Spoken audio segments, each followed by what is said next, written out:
ԱՄՆ միջազգային զարգացման ֆինանսական կորպորացիայի տնօրենների խորհուրդը հավանություն է տվել մի շարք նոր ռազմավարական ներդրումների, այդ թվում TRIP-ի զարգացման ընկերության հիմնմանը, հայտնում է Հայաստանում ԱՄՆ դեսպանատունը։ Նշվում է, որ ընկերությունը կաջակցի առանցքային ենթակառուցվածքային ծրագրերի իրականացմանը, այդ թվում երկաթուղիների, ճանապարհների, խողովակաշարերի, օպտիկամանրաթելային ցանցերի եւ այլն։ Արտգործնախարարությունն այսօր հաղորդեց TRIP-ի վերաբերյալ Հայաստան-ԱՄՆ համաձայնագրի ստորագրման մասին, որը նախաստորագրվել էր ԱՄՆ պետքարտուղար Մարկո Ռուբիոյի Հայաստան այցի ընթացքում, այն սպասում է վավերացման։ Մոսկվան չի աջակցի Երևանին ոչ Եվրասիական տնտեսական միության շրջանակում, ոչ իր երկկողմ համաձայնագրերով, եթե երկիրը որոշի շարունակել մերձեցումը Եվրամիության հետ։ Հետագա որոշումները կախված կլինեն նաև Հայաստանի ընտրությունների արդյունքներից, հայտարարել է Ռուսաստանի փոխվարչապետ Ալեքսեյ Օվերչուկը։ Նա հավելել է, Մոսկվան դեռևս պահպանում է իր պարտավորությունները Հայաստանի նկատմամբ ԵՏՄ-ի շրջանակում, սակայն դրանք կարող են վերանայվել, եթե երկիրը որոշի շարժվել դեպի Եվրամիություն։ Հայաստանից այս տարվա հունիսի ընթացքում արտահանված ջերմատնային արտադրության թարմ, պտուղ, բանջարեղեն եւ ծաղիկներ արտահանող տնտեսվարողներին փոխհատուցում կտրամադրվի որոշումն ընդունվել է կառավարության այսօրվա նիստում։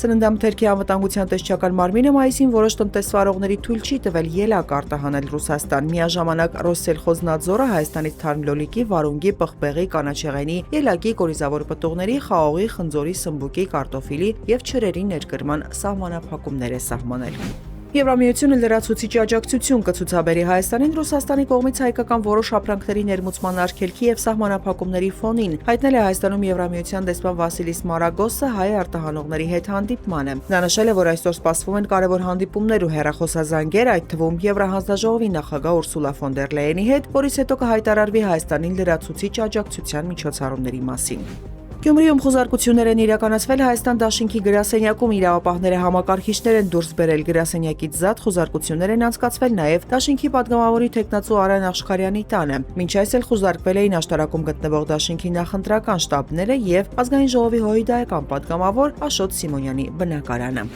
Չնայած Լիբանանի հետ հրադադարի իրականացման մեխանիզմների շուրջ ձեռք բերված համաձայնությանը, Իսրայելը կշարունակի ռազմական գործողությունները Լիբանանի հարավում, հայտարարել է հրեական պետության պաշտպանության նախարար Իսրայել Կացը։ Նա հավելել է, իսրայելական զորքերը կմնան Լիբանանի հարավում ստեղծված անվտանգության գոտում, այդ թվում Բոֆորտ ամրոցի տարածքում, որն Իսրայելը գրավել է անցյալ շաբաթ, իսկ տեղահանված լիբանանցիները դեռևս չեն կարող վերադառնալ իրենց տները։ Ավելի վաղ հայտարարվել էր, որ Լիբանանն ու Իսրայելը համաձայնության են եկել Լիբանանում նոր հրադադարի շուրջ։